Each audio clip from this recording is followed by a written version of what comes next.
China will continue to increase investment in the least developed countries, aiming to increase its total to $12 billion by 2030. China contributes the most international financial assistance of any developing country. We look at China's unique foreign aid model. Hello, I'm Nathan King in for Anna Naidu, and this is The Heat.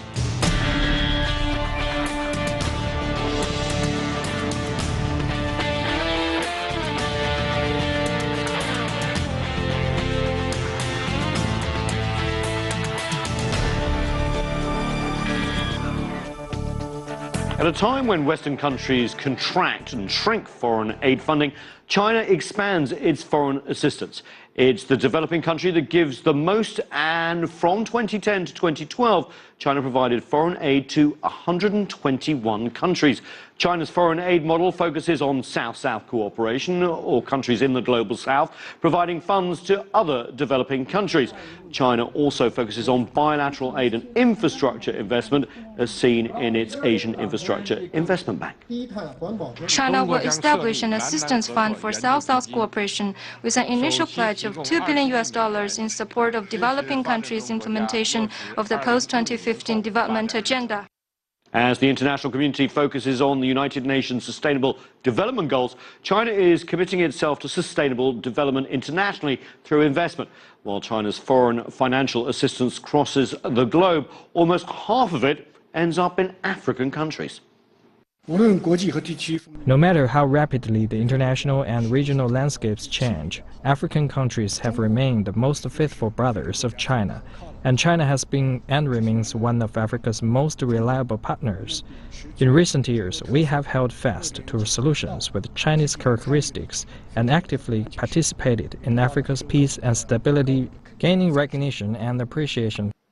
To explore China's foreign aid model in Africa, we are joined from Beijing by He Wenping, Director of African Studies at the Chinese Academy of Social Sciences. From the United Nations in New York, Ayodele Odosula, he is the Chief Economist for the United Nations Development Programme for Africa. And with me in the studio is Deborah Brodigan. She is the Director of the China-Africa Research Initiative at Johns Hopkins University. Let's go to Beijing first. He Wenping, China obviously growing in its aid overseas, especially in Africa. Nearly a majority of countries it gives to on the African continent. What are they contributing and why? Well, yes, China has increased our development assistance to Africa year by year. Especially, everybody knows, last December, during the Chinese-African Johannesburg Summit, Chinese President Xi Jinping has made another new pledge as high as $60 billion. So among those 60 billion, I think also there are quite a lot of part will be the development assistance, that is the aid. The reason China has paid great attention to Africa, I think there are simply two reasons. Number one is Africa is the continent that badly needs development assistance to catch up with other continents in this global village. Because I think as many as 36, those least developed countries, among those 49 in whole of the world now are still African countries. So they need help. And the second reason is that China has a long tradition to providing aid to Africa. Ever since the People's Republic of China was founded in 1949. So the following year, China has provided aid to Western African countries in agricultural development, and also later on, those development assistance has been for goes to the industrialization and also to medical care, help. So and also education. So we have long history, and China also enjoy the we call all-weather friendship with Africa. Right, thank you very much. I want to bring in Deborah here in the studio. He's right about China giving, basically since the founding of modern China, Bandung Conference, non-aligned movement, all that sort of stuff. But things have changed recently, and China's model of giving aid is very different from former colonial powers in the West, right? That depends, actually. China's, Dr. Hu Wenping mentioned, for example, this pledge of $60 billion. And I think it's important to disaggregate that into what is actually official development assistance and what is commercial instruments. And out of that $60 billion, really only $5 billion is traditional development assistance, grants and loans only coming in for development projects. The other $55 billion is much more commercial. It's investment funds in which Chinese companies will be encouraged to invest in industry and other sectors. And it's also commercial loans and preferential export credits. And these are all about business. And so in that sense, China's engagement in Africa is actually similar to European countries' engagement at an earlier period, which was a lot about driving business relationships and tying aid to companies coming from China as they were coming from Europe for the Europeans in the earlier period. In New York, is Deborah right that a lot of this aid and, of course, investment, the two sometimes go hand in hand, is a Chinese model? There's a lot of emphasis on long-term loans, capacity building, infrastructure development, agricultural development, sometimes for profit, and then also sometimes, obviously, through aid mechanisms as well. Does that work well, hand in hand? All right. The Chinese aid to Africa is essentially focusing on the area of capacity development and infrastructure, and particularly almost about 51.8% of it on infrastructure. It's really a good idea because by the time we realize that the role of infrastructure in facilitating rapid economic growth and poverty reduction is very critical, we then know that spending such a proportion of the aid in the area of infrastructure is in the right direction. One of the studies that is going on in the continent shows that if you increase access to electricity, for instance, by 1%, it reduces poverty by 0.62%. This is more or less a kind of action in the right direction. But again, we're not yet there. We need to really make sure it really manifests into a win-win development partnership and strategy in Africa. Is that happening, do you believe? Well, I think for it to happen, we need to really do a few things. One, the African government needs to have a strategic engagement approach that really helps to really direct investment or aid towards the national development priorities.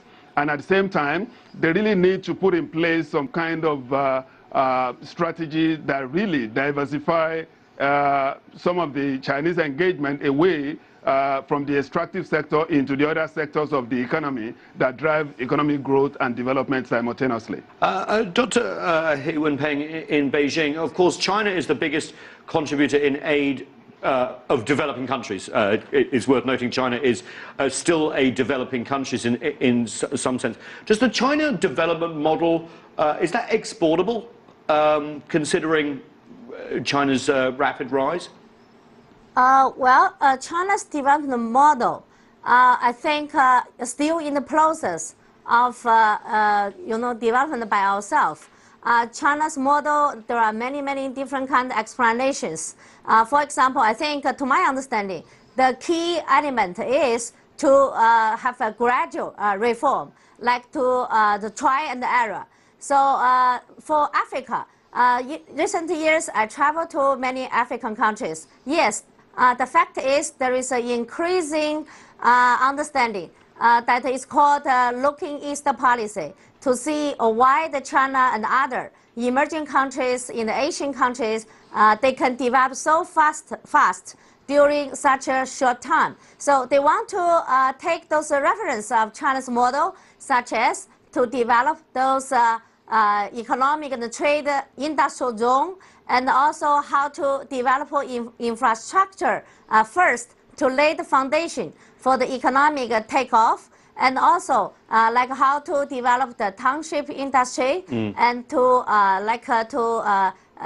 make the education like a training center. So all of that. So this is a very natural process because there is some commonality between China and Africa. When both make their economic takeoff, in China, it's back to like 1970. Now in Africa, I think they have been done that reform also for quite a long time. Deborah, I want to bring you in here. The flip side of that, some criticism is that China sometimes uses Africa for excess capacity in its own economy, that sometimes it's been exploitative, some Western powers too. What's your reaction to that? I think there is a lot of complementarity between what African countries need and what China has to offer. And in terms of overcapacity, African countries are in huge need of infrastructure, and this is an area in overcapacity. If you think of concrete, steel, and then construction activities in China, these are cutting back after the stimulus of the last few decades. And so these companies are trying to get work abroad. And in Africa, Chinese construction companies are taking in revenues of about $50 billion a year. So this is a huge business market for them. And this is all to the good for African countries because they need that electricity, they need those roads, they need those hydropower plants. On the other hand, it's controversial as well. By my estimates and our estimates at the China-Africa Research Initiative, there is more construction activity going on than there is extractive activity going on. So more building roads and railways rather than mining, is in what you're terms saying. of the value, I think it's pretty clear. So there is mining investment, quite a bit of it. There is petroleum investment, but there hasn't been as much results from the petroleum investment. China does import a lot from Africa, but a lot of that is produced by non-Chinese companies, including African companies themselves. So the big area of business is really the construction industry. Yeah, really interesting going forward. In terms of aid, Ayodeji, in terms of aid to Africans who need it most, where are the Chinese priorities? Obviously, we've been talking about investments in infrastructure and transport and mining, but in terms of aid, where is it? Agriculture, capacity building for smaller communities? Thank you very much. I think when it comes to the issue of investment in Africa, we have to focus on those areas that will help the African government to really implement their structural economic transformation, which they have all agreed to do.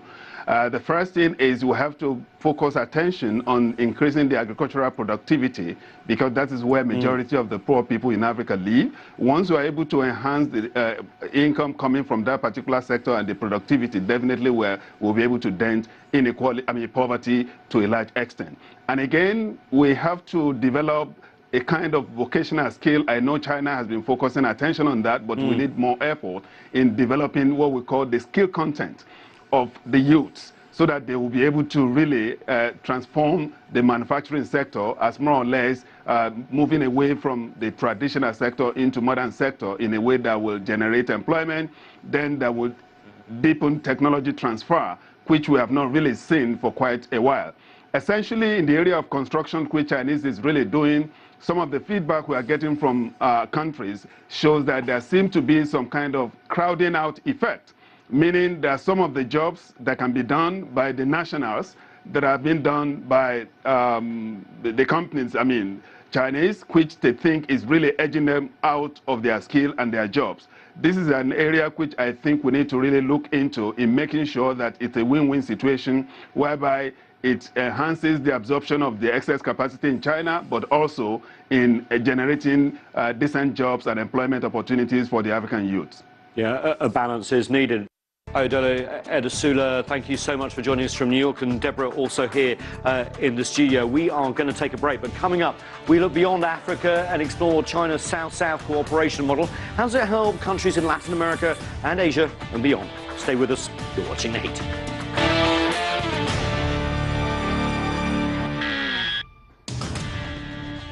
Welcome back. We're talking about China's foreign assistance model. The cornerstone is China's South-South Cooperation, providing aid to other developing countries to contribute to global growth.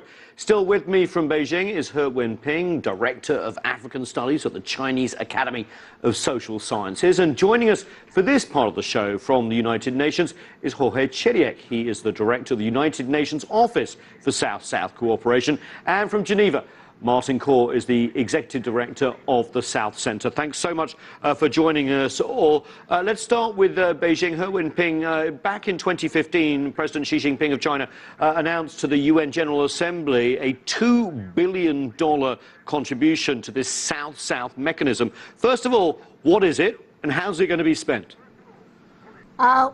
This pledge has proved that the Chinese government has attached great attention to this South-South cooperation.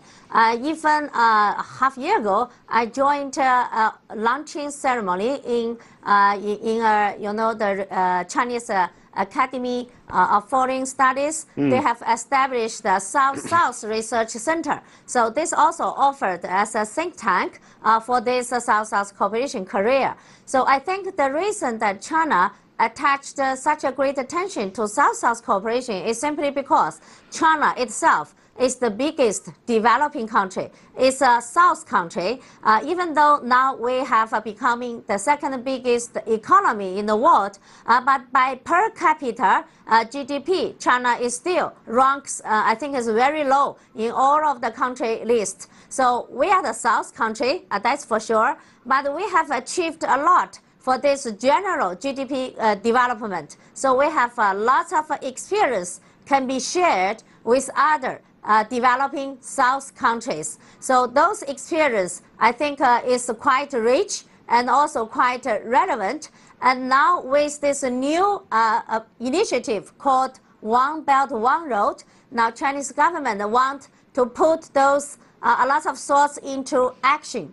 That is going to build those infrastructure, all the connectivity, all the way around those Belt Road countries to share our development experience, and also those capital accumulation has been gained from those past 30 years reform and opening up.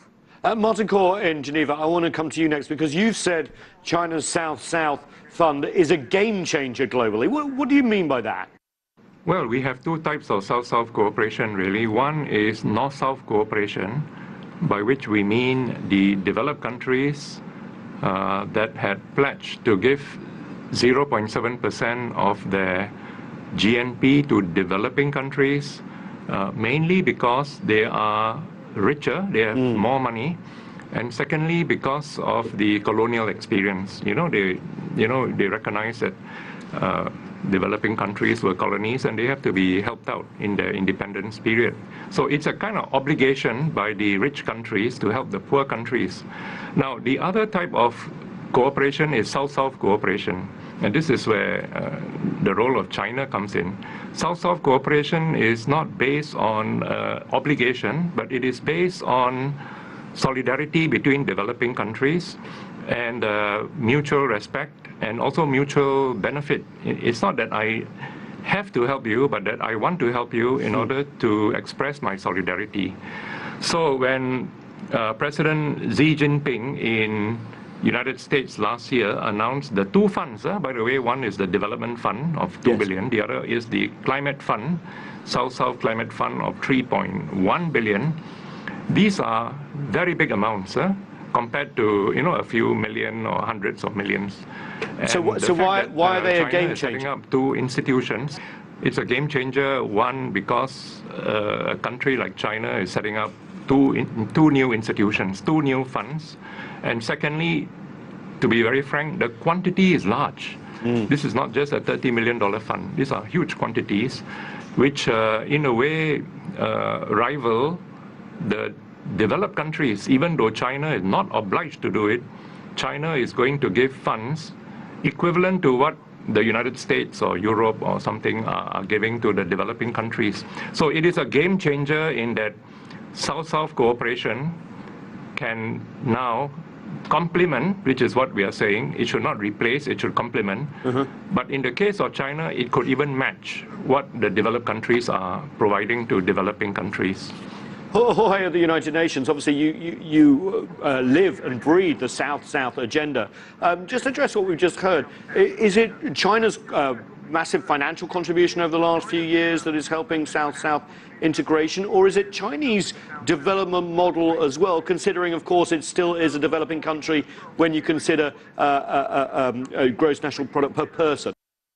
Yes, following up on what Mr. Kaur was saying, I agree that the Chinese engagement in South-South cooperation is a game changer. As you said, as you implied in your question, one key element is the model, the Chinese model, that has shown that there is an alternative way to develop based on a different interpretation of structural economics that has yielded spectacular results. In addition, we can show that some of the specific sectoral policies are also very valuable in themselves. And thirdly, the new element is the one that was being highlighted in the previous conversation, the importance of the significant commitment of resources that China is making. So therefore, China is making South-South cooperation a reality as a very important instrument to build a better world, a more interdependent world, a world in which southern countries can promote their common interests with the support of examples and resources. He Wenping, in Beijing, there has been some criticism of Chinese aid and also investment in the South, that it hasn't cured or helped alleviate things like corruption and improve local governance.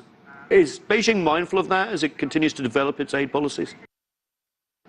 Well, yes, I think China's help, like China's development assistance, goes to lots of countries, Africa, Latin America, and Southeast Asian countries, so many.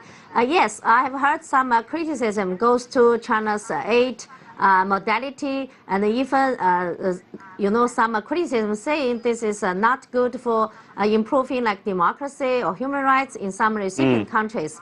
But I think facts speaks louder than those voices. So if we go to those recipient countries, you will see I don't think those development aids from China now has blocked or hindered those recipient countries' governance. Actually, it's helped a lot for their economic development.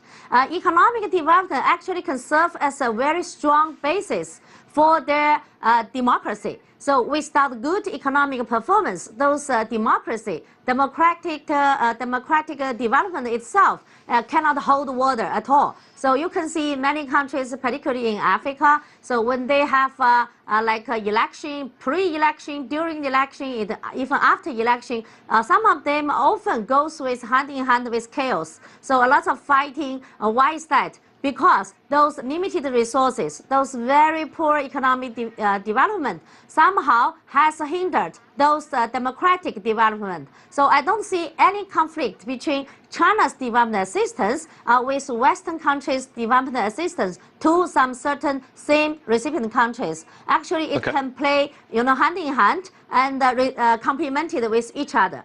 Jorge, do you want to pick up on that point? Because obviously we've seen Chinese assistance to lots of countries in Latin America, about over 20 or so.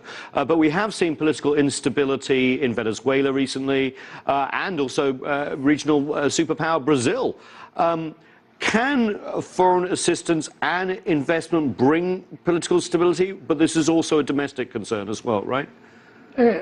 Development is an integral process, so you need to take care of all the dimensions: the economic infrastructure, the social development, the political maturity of the society. So all of them have to be taken into consideration.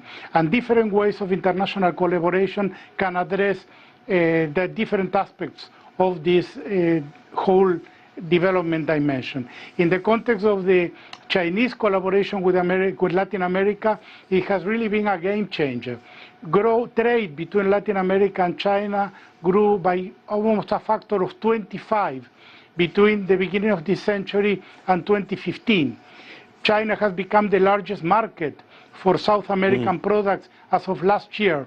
And in addition, massive Chinese investment, supported in many cases with the funding from public banks, has really helped change the economic infrastructure of Latin America. So it is an extremely valuable contribution. In addition, in the case of Latin America, we have to point out that one of the main problems of Latin America is not necessarily extreme poverty, although we have a lot of poverty there, but the problem that is worse in the region is inequality. The fact that the gap between the richest and the poorest is the widest in the world. So achieving development that generates employment and generates more opportunity for the poor is key for the stability and the sustainability of Latin American societies. Martin, I want to bring you here in Geneva, because obviously China's giving but also investment is probably the biggest, closest to home in Asia.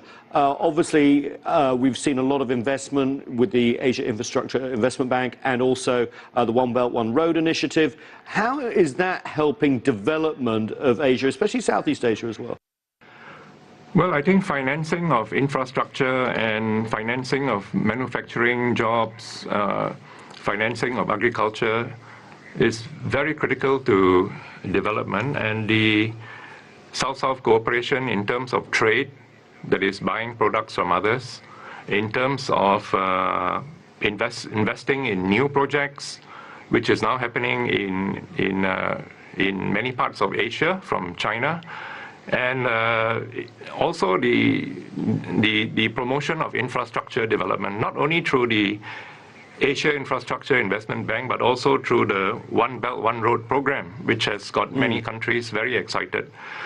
These things are generating investment and development and growth in many Asian, but not only Asia, but in many developing countries. So the South-South Cooperation policy of China has many facets, and each of them are important. I think one facet is aid, which we have discussed, but even then, we are still at the beginning stage of the aid explosion coming from China. What kind of institutions is China going to establish in order to be able to channel all these funds? The second is China's own policy example. And I think in climate change, China is showing a very good example through its national policies of trying to put a maximum level to its own emissions by the year 2030, to reduce emissions content of GNP by 60%, and by having a target of 20% of non-fossil fuels in the energy mix by 2030. So these are examples which, through its own experiments that China is making, will have lessons for developing countries. And then we have trade. Commodity purchase by China has become very important for developing countries. The question is whether, as commodities decline in terms of quantity, because we are running out of raw materials, whether we can have a decent price for these commodities so that there will be good terms of trade for other developing countries. We have the RCEP in Asia. That's a regional comprehensive economic partnership trade deals, agreement that is supposed to unlock trade between Asian countries. We have the infrastructure and financing of infrastructure. These are new institutions created by China and new projects. So overall, there is, you might say, as a package, there is really a massive development of South-South cooperation, which is being generated from Beijing. Martin Kor, big challenges ahead. Thank you so much for joining us from Geneva. And Jorge Chediek as well from the United Nations, and of course, He Wenping as well from Beijing. That's all we have time for. But the conversation does continue online. Chat with us about this or any other show on Twitter. We're at CCTV_America. We also use Facebook. Find us at facebook.com/CCTV America. I'm Nathan King, Washington, D.C., and thanks so much for being with us.